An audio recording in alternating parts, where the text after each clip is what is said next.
par Calixte Beyala, Joseph Massescaron, Elisabeth Lévy et notre débatteur d'un soir, Tariq Ramadan, le célèbre théologien musulman. Et d'ailleurs, nous allons recevoir quelqu'un dont le témoignage devrait bougrement vous intéresser, monsieur Ramadan, mais pas que vous, sans doute. Voici Ludovic Mohamed Zahed. Bonsoir. Bonsoir. Bonsoir, monsieur. Vous êtes depuis quelques mois l'imam d'une mosquée un peu particulière, une toute petite mosquée qui est installée, nous dit-on, dans l'est de Paris. Peut-être que vous pourrez nous dire où, mais peut-être pas. Vous accueillez, entre autres, dans votre mosquée, des musulmans homosexuels. Est-ce que c'est d'ailleurs l'objet de votre démarche? Est-ce que c'est une mosquée pour les homos? Non, je pense qu'effectivement, il ne faut pas être essentialisant, comme on disait tout à l'heure, et qu'un homosexuel peut faire autre chose que des choses pour simplement des homosexuels. Le constat duquel je suis parti, effectivement, un peu avant ce débat sur le mariage en France, entre personnes de même sexe, c'est que moi, à titre individuel, je n'étais plus accueilli de manière sereine et apaisée dans la mosquée de mon quartier. J'habite dans le nord de Paris, peu importe où. C'est-à-dire que vous ne jetez pas des pierres, vous pouviez assister à la prière? On a condamné, en prêche sur le mambar, c'est-à-dire l'imam en prêche, a condamné le fait que je me sois marié, ad nominem. Donc je me suis dit à un moment... Donc vous êtes marié en Afrique du Sud? En Afrique du Sud, bon, c'est un détail. Où on peut se marier civilement... Depuis 2006, on était très en retard en France. Avec un homme, oui, sinon je ne serais pas là pour en parler, je pense. Et bon, depuis, j'ai reçu beaucoup d'appels et de contacts de gens qui souffraient beaucoup d'être homosexuels et musulmans, d'être femmes mariées à quelqu'un qui n'est pas musulman, d'être transidentitaires, parfois de décéder. Personne ne voulait, les amis m'appelaient parce que personne ne voulait faire la prière du mort sur la personne qui était décédée transsexuelle. En Iran, je rappelle que c'est autorisé, c'est remboursé à 50% depuis l'ayatollah Khomeini, par la sécurité sociale. Donc tout ça... L'opération des transsexuels? Oui, tout à fait, la transition sexuelle. Donc tout ça, je me suis rendu compte effectivement depuis des années que ça n'avait pas grand-chose à voir avec l'islam, vu que des gens qui, sociologiquement, étaient musulmans, pratiquants, spirituellement engagés dans une recherche authentique vers Dieu, mais qui ne trouvaient pas effectivement d'interlocuteurs dans le domaine religieux, on peut appeler ça un imam. En arabe, ça veut simplement dire être devant pour guider la prière, mais je ne suis pas le seul imam dans cette mosquée inclusive. Donc je me suis dit qu'il fallait effectivement, vu que je faisais le travail, avoir un local, avoir une communauté organisée, et c'est le cas aujourd'hui. Il y a plusieurs centaines de personnes qui nous ont rejoints et qui sont, pas toutes les semaines bien sûr, mais qui participent. Il y a combien de personnes à un prêche? Oh, il y a une vingtaine de personnes. C'est une petite... Toutes les semaines, à peu près 20 personnes à la prière du vendredi. Exactement. Alors tout le débat porte sur le fait de savoir si le Coran interdit ou n'interdit pas l'homosexualité. Moi, ce que j'ai pu lire de ci, de là, c'est qu'à peu près tous les théologiens musulmans, même pas à peu près, c'est-à-dire tous les théologiens musulmans, toutes les écoles juridiques de l'islam condamnent l'homosexualité et disent que c'est un péché. Sauf la nôtre. Il y a de plus en plus de musulmans progressistes et inclusifs de par le monde. On s'organise, on fait des publications, des conférences, des mosquées inclusives un peu partout dans le monde, à Jakarta, on en parlait tout à l'heure, aux États-Unis, au Canada, en Amérique du Sud, à Londres, à Paris, etc. Je vais à Malmö, là, en Suède, dans quelques semaines, pour leur parler de ce projet qu'ils ont de monter une mosquée inclusive aussi chez eux. Donc c'est en train de se développer. Et j'ai envie de dire, c'est peut-être pas, pardon, je vous ai interrompu tout à l'heure, M. Ondelat, mais ça n'est pas le sujet, je pense. L'islam n'est pas, pour moi, de fait, un système idéologique, politique totalitaire qui va s'occuper de contrôler l'ensemble des comportements des individus dans la totalité de l'espace public, y compris dans l'espace privé, qui couche avec qui, c'est très voyeur. Ça n'a rien à voir avec mon islam. Et l'islam n'est pas fasciste, c'est-à-dire qu'il ne va pas tenter d'imposer un faisceau identitaire et d'éliminer tous les autres. Il y a une différence entre la norme, centrée sur le bien-être de l'individu, et M. Ramadan en parle dans son bouquin La réforme radicale. J'ai apprécié ce passage-là de votre livre, parce que c'est vrai que très peu de gens vont se représenter l'islam de cette façon. L'islam n'a pas à être réformé. C'est nous, c'est notre représentation. Mais par manque d'autorité, au sommet de votre foi, il n'y a pas un pape qui fixe une ligne. Donc par manque d'autorité, on se tourne vers les juristes de l'islam, et les juristes de l'islam, et M. Ramadan on pourra le dire tout à l'heure, les juristes de l'islam, d'après ce que j'ai vu, condamnent tous l'homosexualité comme étant péché. Les juristes de toutes les religions, Christ. Non, il faut savoir ce qu'on veut. Il n'y a pas de juriste dans la chrétienté. Et la chrétienté ne condamne pas l'homosexualité. L'Église catholique peut ne pas souhaiter le mariage entre homosexuels, mais elle ne la condamne pas. Oui, alors c'est une différence. Oui, c'est une différence qui est vraiment très. Oui. La plupart des autorités entre guillemets chrétiennes, il y a des schismes à l'heure actuelle au sein d'églises protestantes. dans le monde entier qui sont en train d'effectuer ce schisme autour de la question du mariage homosexuel et de l'intronisation de femmes en tant que pasteur. Donc je pense que c'est beaucoup plus compliqué que ça.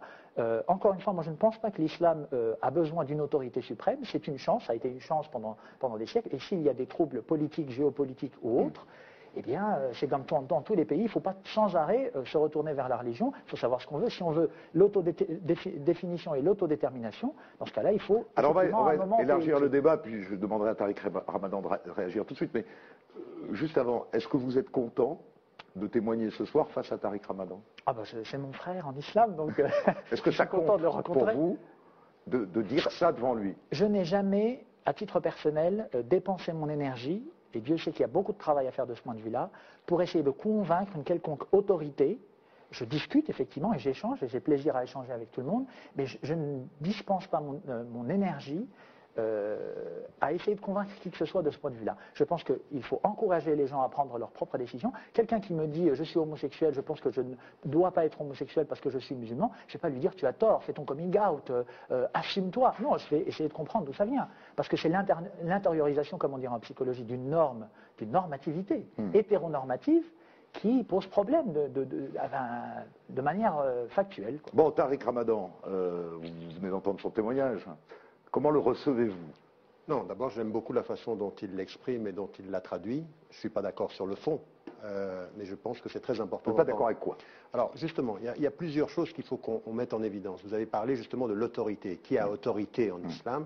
Et c'est vrai qu'on n'a pas d'autorité centrale. Et pour moi, comme ce que vous venez de dire, c'est un bien-être, un bienfait, qu'on n'ait pas d'autorité, parce que l'autorité, elle est diffuse, elle a de la diversité.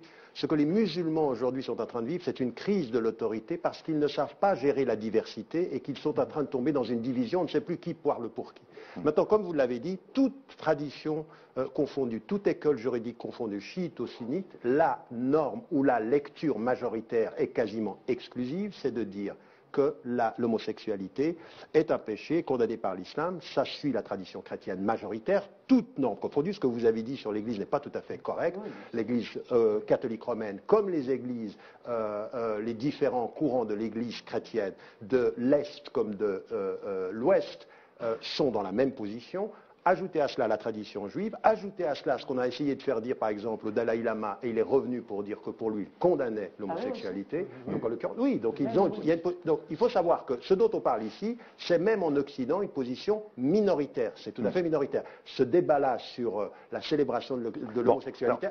Est-ce que vous allez prier avec Ludovic Mohamed Non, mais attendez, il faut distinguer deux choses dans ce débat. La question de la norme, et cette norme, cette position en Occident présentée comme la seule progressiste, est une position internationalement minoritaire. Deuxième élément qu'il faut mettre en évidence, et c'est là le plus important, et c'est pour ça que j'ai apprécié la façon de le dire, rappeler la norme en disant c'est pas accepté par l'islam, ça ne veut pas vouloir dire, et c'est là le vrai débat, condamner les individus et les personnes. Et ça, c'est une chose qui est importante. C'est-à-dire que pour moi, ce que je dis aux musulmans, dire que l'homosexualité n'est pas acceptée par l'islam, ça ne veut jamais vouloir dire condamner la personne, c'est-à-dire je respecte qui vous êtes, je ne suis pas d'accord avec ce que vous faites. Et ça veut dire de ce point de vue-là que cette dimension, évidemment, moi je n'irai pas, parce que je ne suis pas sûr, en l'occurrence, que la création des organisations homosexuelles ou des mosquées va résoudre le problème de la possibilité de vivre. C'est pour ça que je suis... Par exemple, moi, ça fait maintenant 25 ans que j'ai des dialogues, que j'ai des rencontres avec des organisations, ça s'est fait aux États-Unis, ça s'est même fait au niveau européen, où on discute de notre différentes interprétations de la norme, et puis ensuite de personnes qui souffrent de leur réalité et d'autres qui l'assument. Parce que, comme vous l'avez dit... Non, mais j'ai bien compris. Mais ce que vous avez dit, c'est que vous ne voulez pas le célébrer, mais vous acceptez les différences. Monsieur Ramadan, vous savez comme j'aime les choses concrètes, moi, puis je pense que tout le monde aime les choses concrètes. Est-ce qu'un musulman peut aller prier le vendredi à la mosquée de son quartier, et l'imam qui le met dehors a-t-il tort? L'imam qui met dehors quelqu'un parce que celui-ci commet dans son sens un péché, il le met dehors de la mosquée, a tort. Il devrait, et c'est là où il faut changer les mentalités, parce que moi ce qui m'intéresse... Attendez, après on dira que vous avez dit l'inverse, mais moi j'ai bien entendu ce que vous avez dit. Voilà. Non, oui, mais parce que vous êtes une spécialiste d'entendre des choses que j'ai pas dites, donc je vais le redire clairement. Donc en l'occurrence... C'est vraiment je trouve c'était un petit- c'est mais vraiment c'était un missile. mauvais procès. Non, mais c'était un petit missile gentil. Mais répétez. Non, Donc en l'occurrence, c'est pas un missile simplement, il est gentil des fois. Balistique, balistique, pas nucléaire. Simplement surtout, pour dire c'est une faux. chose. Pour dire une chose.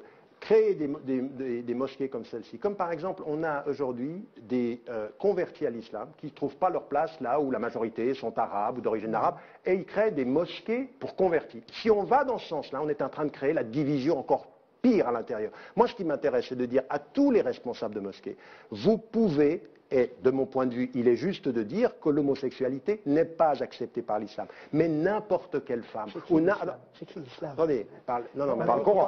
Par le Coran.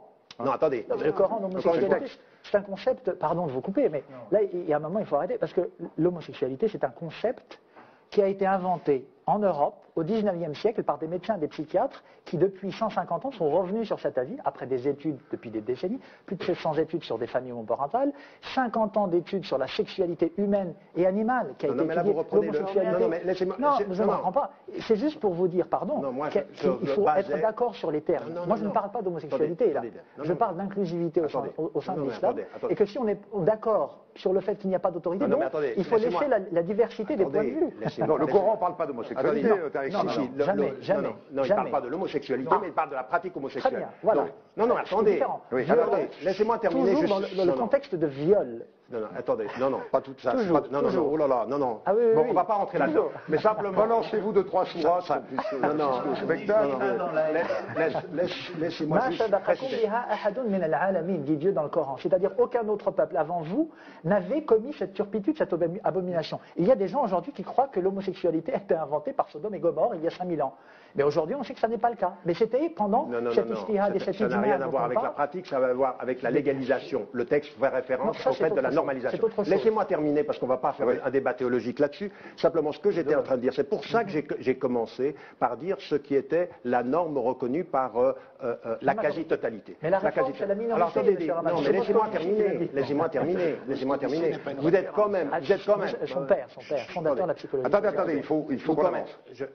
Vous devez quand même admettre qu'il y a quand même une opinion majoritaire. Vous pouvez considérer qu'elle n'a pas de fondement, mais vous devez admettre qu'il y a une opinion. Moi, je parlais de cela. Bien sûr, en disant non, mais simplement, ça, c'est vrai. sur cette opinion majoritaire, ils peuvent avoir comme position le fait, et je pense pour moi que c'est la position qui est celle de la majorité, qui représente la position islamique comme la position chrétienne et juive. C'est votre droit. C'est mon droit. Et donc, ils peuvent avoir ce droit-là. Ma question, ma position, elle est celle-ci. À aucun moment, il ne devrait être permis à un imam ou à n'importe quelle autorité religieuse d'interdire l'enfant. Mais attendez, mais laissez-moi terminer. Laissez-moi terminer. On le discrimine, Est-ce que je peux terminer? Oui, bien sûr, mais vous l'avez dit. Je suis non.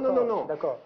Pour changer les mentalités, c'est cette position-là De qu'il faut l'intérieur. faire. C'est-à-dire, pour ma part, créer des organisations alternatives peut poser le problème de s'auto-exclure. Elisabeth Lévy et Calix. Calix. Elisabeth, pardon. Moi, c'est Elisabeth. Moi, je pense que, sur le plan religieux, moi, j'ai quand même l'impression que toutes les grandes religieuses, vous appelez ça comme vous voulez, condamnent la sexualité non reproductive, en quelque sorte. C'est à peu près lié à ça. Bon, attendez, mais ce qui nous intéresse, si vous voulez, on sait très bien. Moi, je peux vous citer un tas de trucs dans la Bible ou dans le Coran ou dans ce que vous voulez, si vous voulez. Non, mais qui sont absolument épouvantables. Qu'est-ce qu'il faut faire à son voisin quand il a fait ceci ou cela? Je veux dire, il faut passer par le fil de l'épée toutes sortes de gens. Il est bien entendu que les questions qui se posent, c'est comment nous interprétons nos textes. Voilà. Donc, la question qu'on se pose souvent à propos de l'islam, je m'adresse à la fois à Tarek Ramadan et à vous, c'est pourquoi, et en particulier aujourd'hui, c'est souvent l'interprétation la plus littérale, la plus... disons, je vais employer un terme que j'aime pas, mais il m'en vient pas d'autre, la plus rétrograde, je dirais, qui prévaut. Et moi, je ne demande pas ni aux rabbins, ni aux curés, ni aux imams de dire c'est formidable d'être homosexuel. Je comprends très bien qu'ils disent la norme, c'est ça. La question, évidemment, l'accueil des gens, la différence entre le dénigrement des gens, c'est exactement ce qu'a dit Tarek Ramadan. Hein. D'accord. Le problème n'est pas, mais le problème, c'est pas dans les mosquées. Oui, bien sûr. Vous êtes d'une mauvaise foi crasse aujourd'hui parce que je vous défends assez souvent, trop sans doute. Ça doit être pour ça. En tous les cas, je défends tout le temps votre droit à vous exprimer. Mais, alors l'islam. Mais le problème n'est pas les mosquées. Le problème est culturellement, j'ai l'impression quand même qu'aujourd'hui, secteurs, disons, où vraiment il est difficile d'être homosexuel dans notre société, ce sont par exemple les banlieues, c'est-à-dire que culturellement, on le voit dans les pays arabes, vous avez parlé de l'Iran, c'est peut-être merveilleux qu'ils aient ce truc sur les transsexuels, mais par ailleurs, je me rappelle qu'il n'y a pas très longtemps, on a pendu des homosexuels, si je ne me trompe pas. Et donc, si vous voulez, c'est plutôt dans la société musulmane, dans quelque sens, qu'on l'apprenne, que ce soit la petite au niveau d'un... La banlieue musulmane, alors. Attention à ce que vous venez de dire. Non, en Indonésie, c'est plutôt le plus grand pays non, musulman. même dans une cité Il où y a bah, que ils des ont de musulmans. culture musulmane. Mais si, de culture musulmane. Une cité de culture musulmane. Arrêtez, il y en a pas. Non, mais les agressions homophobes, elles n'ont pas lieu simplement en vrai. Arrêtez, Ils ont je veux dire, il y a lieu des n'importe où en endroits où France, les les agressions homophobes. Où la culture Elles ont lieu musulmane. n'importe où. Je finis juste Oui. la phrase, Joseph. Elisabeth termine Il y a- rapidement. D'accord, il y a des endroits où la culture musulmane est majoritaire, c'est un fait, arrêtez. Eh bien, dans ces endroits-là, il me semble que les homosexuels vivent quand même très Est-ce que je souvent peux à vraiment l'envers. répondre à ça? Parce que Voilà. il y a des choses, enfin, waouh. Il y aurait beaucoup à dire. Il y aurait énormément à dire. D'abord, je crois que la réalité, je suis en couple avec un musulman.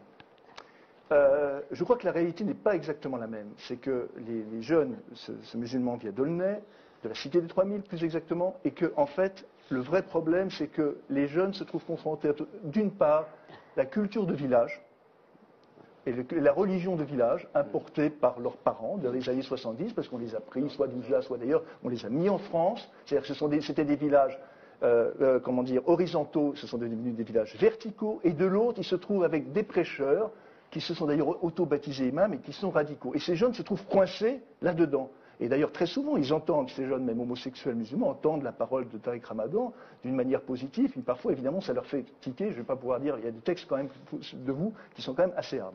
Ce que je voudrais, non, attendez, juste après, juste une chose. Quand on dit que c'est quelque chose de majoritaire, je voudrais, parce que j'ai fait la recherche pour être très précis, parce que les gens qui nous écoutent ont le droit à l'information d'abord, et pas simplement à la polémique. Je voudrais simplement dire que dans l'islam, l'homosexualité est légale et non pas illégale en Bosnie, en Albanie, en Égypte, en Turquie, en Jordanie, en Indonésie, sauf un État que vous connaissez, etc., etc. La liste est extrêmement longue.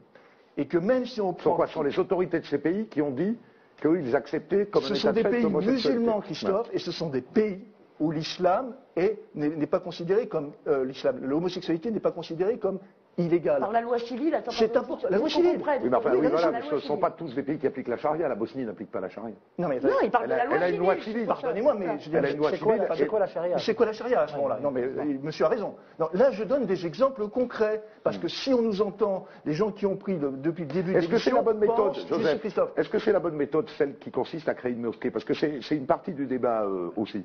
À créer une mosquée Est-ce que je peux juste rajouter un tout petit mot sur la question de Mme Lévy, sur le fait effectivement que les textes religieux... Je reviens d'un colloque à Rabat sur le féminisme islamique à l'EGE, l'équivalent de Sciences Po là-bas. Et là-bas, j'ai pu parler, effectivement, faire une présentation dans un pays musulman. Je ne suis pas marocain, c'est sûr. Parler d'homosexualité, des parallèles flagrants entre le féminisme islamique et les mouvements LGBT, les courants LGBT que j'étudie moi dans mes recherches, islamiques. LGBT, lesbiennes, gays, bisexuels, transsexuels.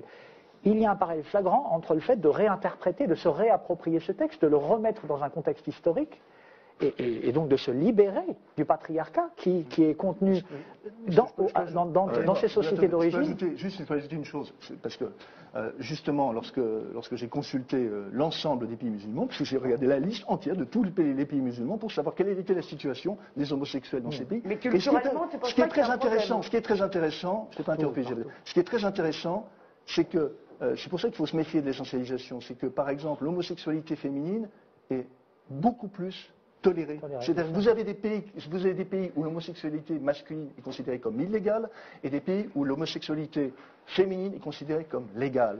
Comme quoi, c'est beaucoup plus. Alors, les pays qui sont des pays où la plupart des homosexuels sont vilipendés. Évidemment, ouais, la loi, ça dit pas tout. Allez, Calix, on n'a pas entendu Calix. Moi, je vais revenir ces exemples. Je ne dis pas n'importe quoi. Monsieur qui dit n'importe quoi. Je vais le truc de l'Égypte. Si vous permettez, Le truc de l'Égypte. à chaque fois j'ai des problèmes. Le problème de l'Égypte, c'est parce qu'en effet, il y a une radicalisation de la société et il se fonde non pas sur les textes, apprenez, voilà, non pas sur les textes, mais sur un article, sur une loi, qui est la 10e loi qui a été votée en 1961 par justement. Oui, bien sûr. Bah oui, en 1961. Cela se fonde. L'homophobie égyptienne est fondée là-dessus. Oui, mais il y a un cadre politique de la Calix.